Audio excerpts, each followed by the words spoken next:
Good afternoon. I'm Taryn Offenbacher, Communications Director at Shared Hope International. Thank you for joining us here today for the 2013 release of the Protected Innocence Challenge and the initial launch of the benchmark assessment of the Protected Demanding Justice Project. This afternoon, we have with us 5 speakers who will be addressing the issue of demand as it relates to domestic minor sex trafficking. These individuals know the issue personally and professionally and will bring this issue to light. To begin, I'd like to introduce Linda Smith, former Congresswoman and President and founder of Shared Hope International.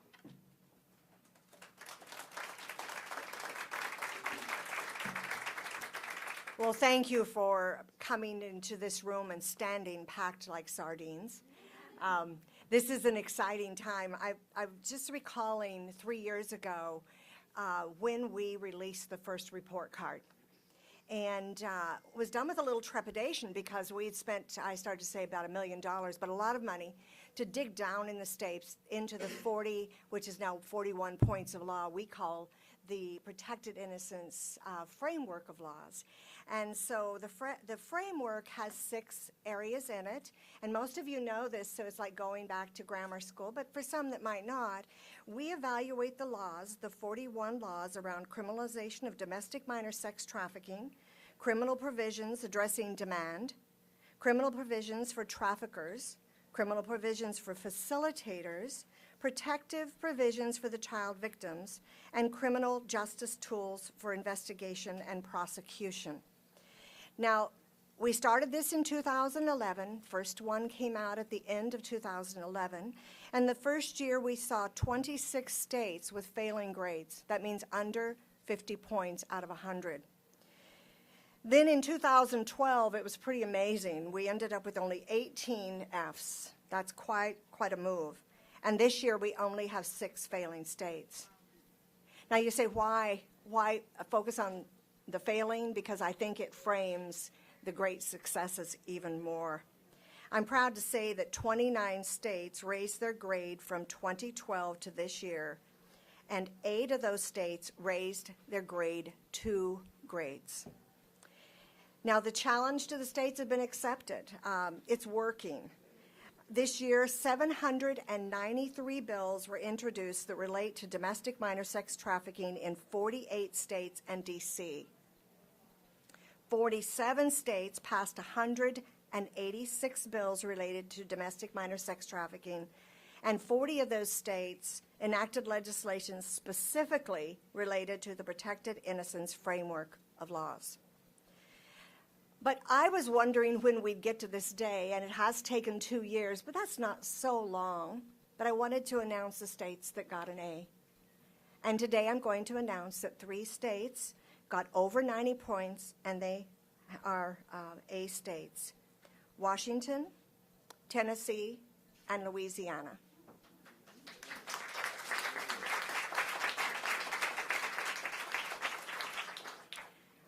I know I should pick another state, but I'm going to start with Washington. It's my home state. It's the state I represented in Congress. It's the state I started working on the framework of law in before it was actually published as a methodology. And I'm incredibly proud of the bipartisan work in that state, especially between Senator Mike Patton and Senator Jeannie Colwell's. They just toughed it in and literally passed one of the toughest laws that Washington State has seen against child abuse and especially trafficking. I think the thing that they did is they set differences aside in a very tough year. And what they did is they came together and they said, I don't care if it's online or if it's at the local mall or a hotel. Kids are not for sale in our state. And did incredible work. They got a 92.5 total point value. Tennessee, anybody from Tennessee? Yeah, back. I'm watching some arms back there raising. Okay. You ended up with a 93.5. Tennessee had the highest score of any state.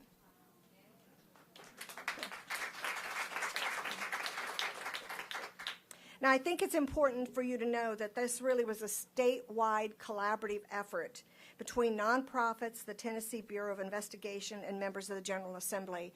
One of the broader groups but also we're able to attain the very most. Louisiana, anybody here from Louisiana? I know there's somebody because I think I met somebody. But Louisiana had 93.5. And did I say this wrong? No, they had 93. They're half point behind. That would be terrible to get that wrong. The effort to improve Louisiana's score was led by Senator Sharon Weston Broome and State Representative Neil Abrahamson, with Shared Hope Ambassador of Hope Kara Van de Kar, founder and executive director of Eden House and a former U.S. diplomat. I think that the important thing about Louisiana is they are the first state to get a perfect score in the area of demand, fighting demand, going after the buyer of commercial sex with minors. Now, I couldn't, because it was such a struggle, and Wyoming's such a small state, not mention Wyoming. They had the largest improvement with 38 points, going from a 32.5 to a 70.5 points, and they went from an F to a C. Amazing, amazing. And remember, so many of these states don't have legislative, much legal, much help. They have to dig in and put a lot of effort into that. Now, I'm going to move to an issue that has become the top priority for Linda Smith, and from my vantage point, this has to be where we focus going forward. And it is the reason I'm going to tell you about a new study Shared Hope has started. And I'll give you a little information on it in a moment. But the most significant progress we've seen is 48 states in the District of Columbia have a commercial sexual exploitation of children or trafficking law that applies to buyers now. When we started, it was more common to find a misdemeanor and a small fine, if much of anything. Now, we know that buyers can face significant penalties, and I was a part of the work with the states, and many of you were, where we passed buyer legislation now 3 sessions ago. And yet, we're not seeing the number of buyers arrested and prosecuted. In certain places, it's amazing, like Phoenix, and you're going to hear from Officer Gallagher, but it was very rare. So we decided to take a look at this.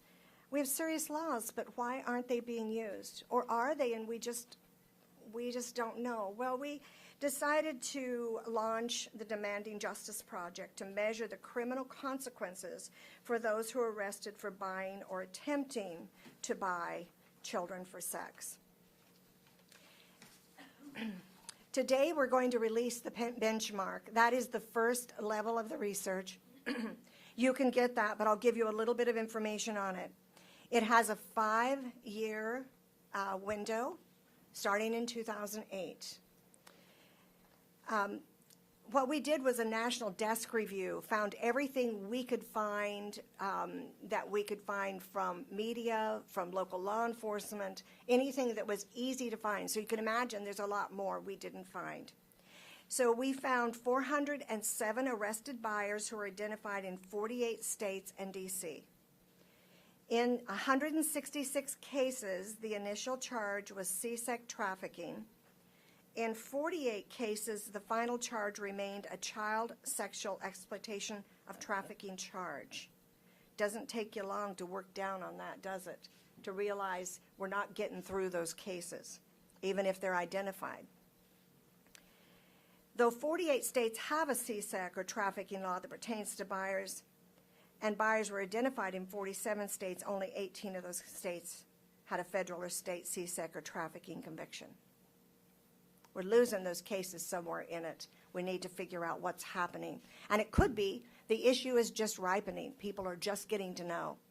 And one of our goals will be to make this very, very aware. And look at these cases. If they were prosecuted for nothing, then it's something. Because if they're identified as a buyer of commercial sex federally, they're involved in trafficking, aren't they? So they should be getting 10 to 15 years. And these men, in big part, and big part men, walked away.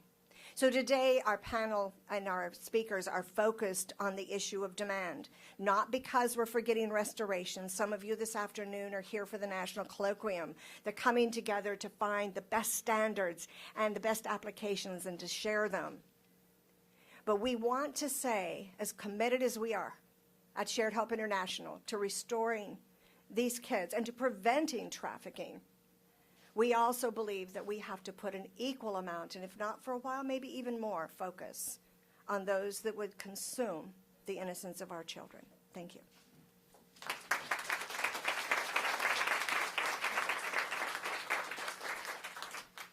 Thank you. And demand, as it is a priority for Linda Smith and Shared Hope International, is also certainly a priority for Georgia Attorney General Sam Olens.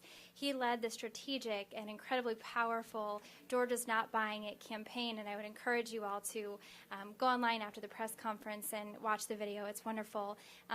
Attorney General Olens has been a wonderful friend and ally in the fight against demand, and we welcome here this morning.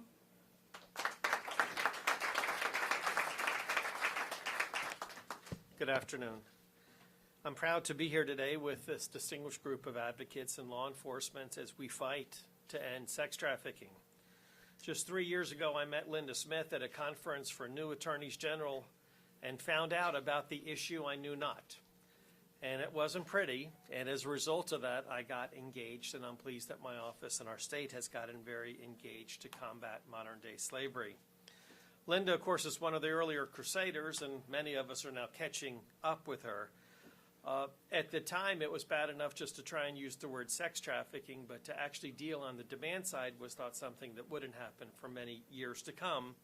But it had to come, and thankfully, that discussion is occurring sooner than many folks thought it would ever occur. The organization that Linda founded, Shared Hope International, is a phenomenal organization, and I appreciate all the work they do with state attorneys general around our country. In 2005, the Federal Bureau of Investigation cited numerous jurisdictions for being main problems in the area of human trafficking. Atlanta was highlighted as one of the top 14. But many of the stereotypes with regard to sex trafficking are inappropriate or wrong, so that, for instance, while the FBI cited Atlanta, the problem isn't Atlanta, the problem isn't urban centers, the problem is throughout each of our states. But we naturally weren't too impressed when we were one of 14 cited by the FBI, and we needed to do much better. You know, people like getting good grades, but having the FBI one of 14 is certainly not a source of pride.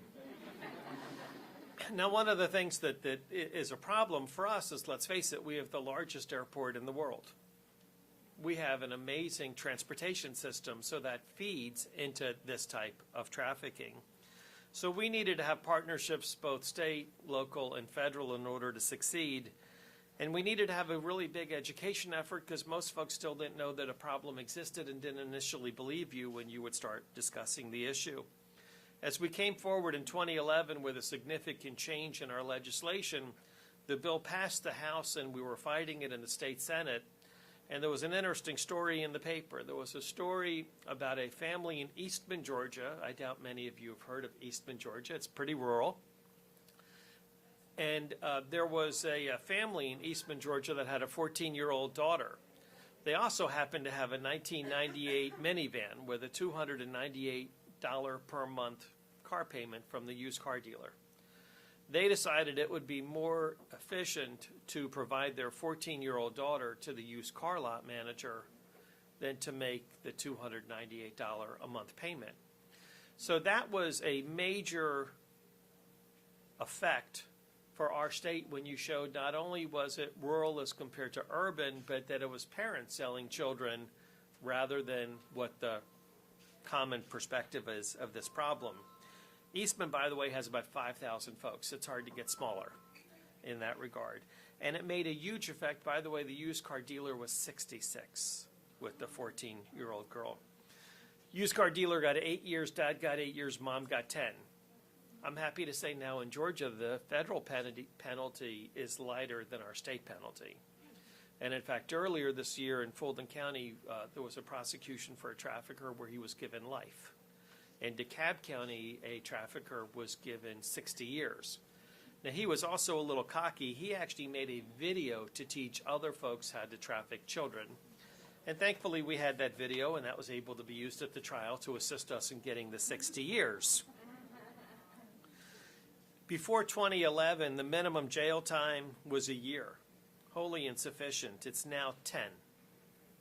Now, when you're dealing with a minor, it's 25 to 50 or life. And as I've mentioned, we've already had at least one sentence that I know of where they were given life. There's additional fines, additional abilities with regard to victim witness.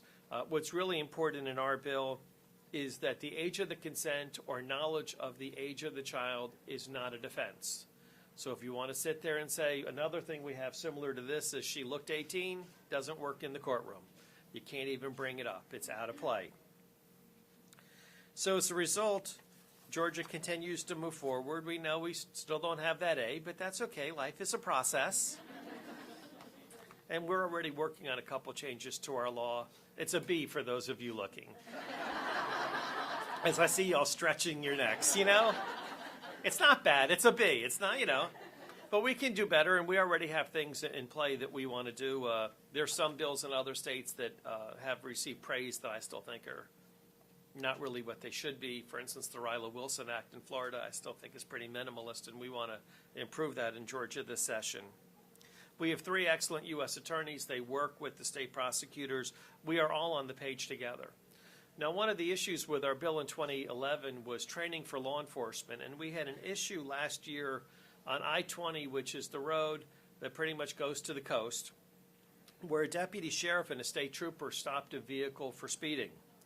Girl in the back seat, the deputy sheriff had recently had the training, and when he looked at the girl, when he looked at the driver, he started thinking about the training that he'd recently gone through with the GBI, our Georgia Bureau of Investigation. They called the local GBI agent to the scene. They separated the driver from the girl. It ended up that the girl, who was then 17 from Birmingham, Alabama, was being sent to Georgia to be trafficked in her 4th state. Now, as a result of that training, we have solid evidence of where law enforcement are knowing what to look for. They're looking at the signs, and they're saving these kids. And, you know, do you save all of them? No, but every one you save is a great day, and we clearly need to do better. But we're looking at the past legislation making a difference. This past year, we had legislation that required that the 800 number be placed in all bars, places where you may have adult entertainment, that type of thing. But we know that while Georgia has done a lot in the last couple of years legislating against the traffickers, as Linda said, the big issue is to go after the purchasers. It's not enough to just go after the trafficker. So in working with Youth Spark and Street Grace in Georgia, we came forward with a program, Georgia's Not Buying It. The website is notbuyingit.org. As Linda referenced, we have a PSA. It's 30 seconds with Ernie Johnson Jr. and 3 professional athletes. And once again, you got to get men involved. You got to get men to sign the Defender Pledge. You have to have men to have the guts to say it is totally inappropriate. So as a result of that, we have this great PSA. Please look at it when you get a chance. We've got a Falcon, a Hawk, and a Brave. I only wish they were all winning more games at the moment. And they come out there. If you go to Atlanta Hartsfield Airport, if you look at the Travel Channel, at least once every half hour, they're playing this PSA. We have billboards that say things like Georgia's not buying it, she looked 18, etc. And we're trying to put it in transit stations. We're working with all the public systems in that regard. At Linda's suggestion, I actually signed the Shared Hope Defenders. I frankly was afraid of her if I didn't sign it. So I did sign it this past year. You know, you may be elected, but you know who to be afraid of, and she's one of them. And we need to have much more discussion among men that we've looked the other way too long, that we have to overtly go after this problem. And what's amazing to me with the perceptions, once again, you know, we're looking at the average girl involved in trafficking in Georgia. Number one, being an American, not an illegal immigrant. They are generally a runaway. And the girls are generally 12 to 14. And there's no excuse for a purchaser buying a 12 to 14-year-old girl. And we do have pending cases, by the way, Linda, under that trafficking statute where those men will pay the price of many years in jail, where it's not going to be handled the old-fashioned way. And that's something that, you know, takes time. The prosecutors are getting more and more training, and we're getting better and better with it. So in conclusion, Georgia's made great strides, as numerous states have made, due to folks such as Shared Hope International. But we know there's a long way to go. We know that the demand side of this issue needs to get much more play. And we're simply here, along with many other attorneys general that will be part of this process for years to come, because that's what our society should demand, and it's what we must demand in law enforcement. So as Attorney General of the state, I am proud to be a part of this fight. God bless you all for fighting each and every day, and we'll get there. Thank you.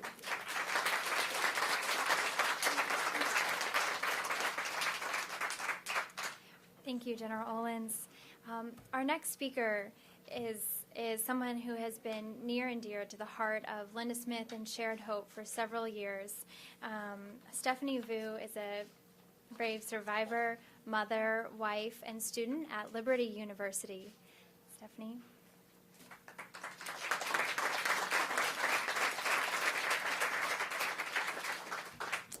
Hello, I'm Stephanie Vu, as you know. I'm here to talk about the demand for sex trafficking. It's really strong. I mean, I think we all know that, and the impact it's had on my life. I was trafficked for almost 3 years when I was 13, and there were even girls younger than me, and the fact that there's a demand for girls in that age range is really sad, and it should break everyone in America's heart.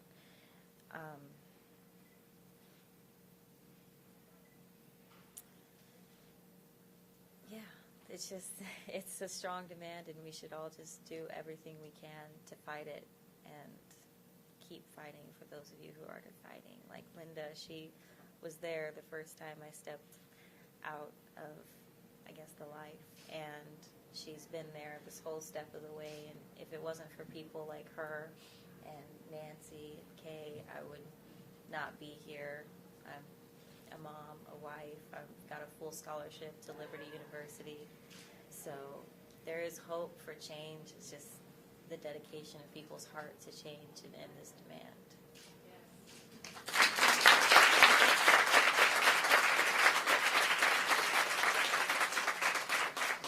Thank you, Stephanie. Another dear friend of Shared Hope is Lieutenant Jim Gallagher with the Phoenix Police Department. We met him 3.5 years ago when we were on a site visit in Arizona, and he was just new to leading the vice unit in the Phoenix Police Department. Since then, over the last 3.5 years, he has been an amazing resource, ally, and friend. We've learned so much from him and his team, and appreciate all the great work he's been doing.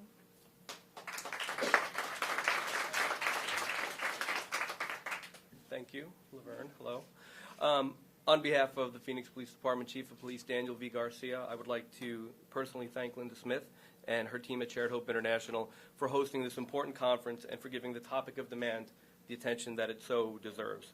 I would also like to state that it is my honor to be a part of this group, to help out and to contribute in whatever small way I can to this topic.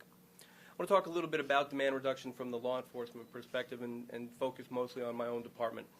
In the Phoenix Police Department, we believe that demand reduction is about two things: victim care and suspect accountability. We have learned over time and through far too many victims that an essential part of their healing process is the ability to hold their abusers accountable. We firmly believe that it is demand that drives victimization. That is the theme that you will hear constantly in the Phoenix Police Department. But why is demand so important to the Phoenix Police Department? It's because we've seen the same 15-year-old girl pose seductively on an adult-themed website advertising her innocence for sale.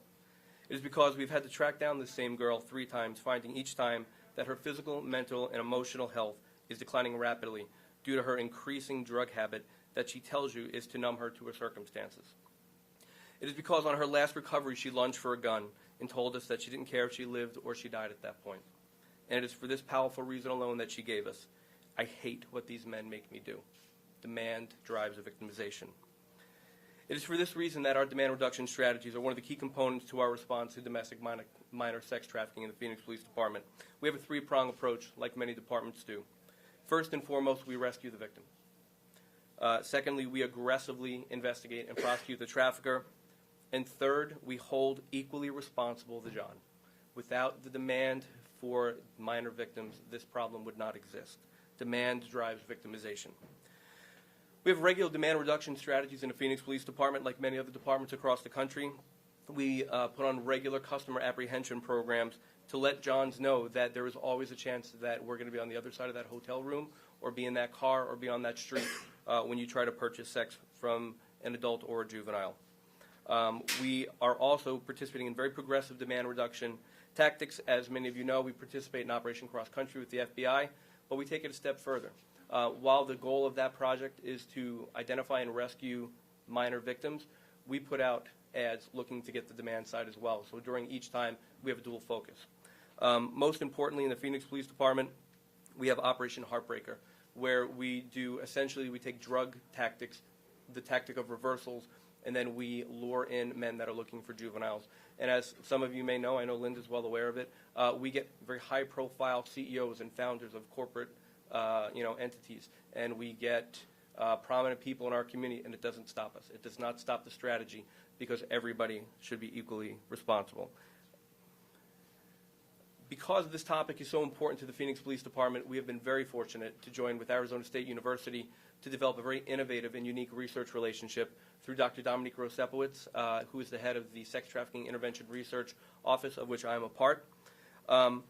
We most recently conducted a study on demand called Invisible Offenders, because as some people have alluded to so far, many times the demand is overlooked. It is often the trafficker and it is often the victim, but we tend to forget about the demand. During this very innovative and extremely complicated academic study, we found through a 15-city population review that we found an estimate of customer behavior for online sex ads that indicated that demand is far greater than what we ever expected. Over a 2-week period, we received over 1,000 graphic, and I mean very graphic, phone calls and text messages soliciting sex based upon ads that we posted in these cities. And for example, we were able to identify a demand for sex in Phoenix of over 78,000 men. Houston, 169,000 men. Miami, 140,000 men. Baltimore, 17,000 men. And Portland, 31,000 men. What this tells us is that the scope of the demand problem is far greater than we ever realized from a policing perspective. And it's because of these relationships that we have with Arizona State that we're now able to identify this and create strategies to go after them, particularly in partnership with groups like Shared Hope International. Now, those of us who are here have a vested interest in demand reduction and victim care and concern, and it should be common sense, but to many people it is not. It's never easy to take a position on an emotionally charged issue such as this, but Linda Smith has, and Shared Hope International has, and law enforcement throughout the country has, and now we're thankful that you have as well. Thank you.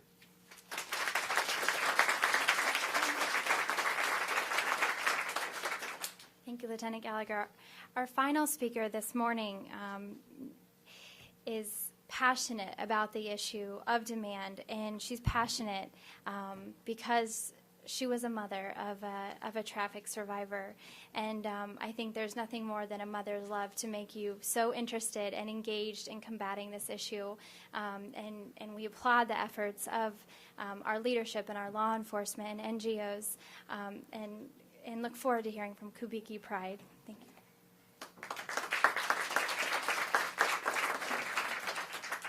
Hello, everybody. Thank you, Ms. Smith, for having me here. On February 26, 2010, my family's life changed forever. After 7 months of worrying and searching for my daughter who had been missing, I finally found her, but she wasn't the way she was. I opened a link on a site that I had used quite often for my son to buy and sell video games, only to find a picture of my daughter, naked from the waist down, for sale. Oh gosh, sorry. I went through a world of emotions. I was brokenhearted and I was angry, but most of all, I just wanted my daughter back home. For several days, I waited impatiently for the authorities to rescue her before I realized I had to act on my own. And when I got her home, I had so many questions, but after seeing the multiple cigarette burns and her head shaved, it disturbed me. It disturbed me deeply to know that, I'm sorry. It disturbed me deeply to know that a female trafficker and a website had worked together to sell off my child's body, soul, and dignity, and that sick, perverse individuals were renting my child to sexually abuse her. I promise you, nothing can prepare you for life after your child has been sold into sex slavery. The mental, physical, and emotional scars that she endured were so severe, I often question how anyone or anything of the living could go through such pain. Child sex slavery is an unforgivable crime against children, the children involved, and against humanity, for it is like a stray bullet. It can affect any home, paralyzing its victims, leaving a trail of tears, pain, and destruction, with no chance of regaining the innocence lost. Websites like Backpage.com facilitate the sale of children.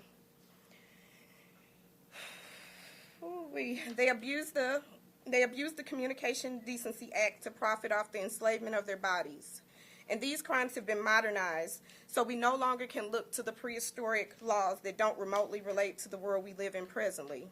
But if we unite to bring back the morality that this country was built on, maybe we can save our children from the new calamities of the evolving world we live in today. I believe change is on the horizon, but it's going to take all of us working together to protect the innocent and most vulnerable. Thank you.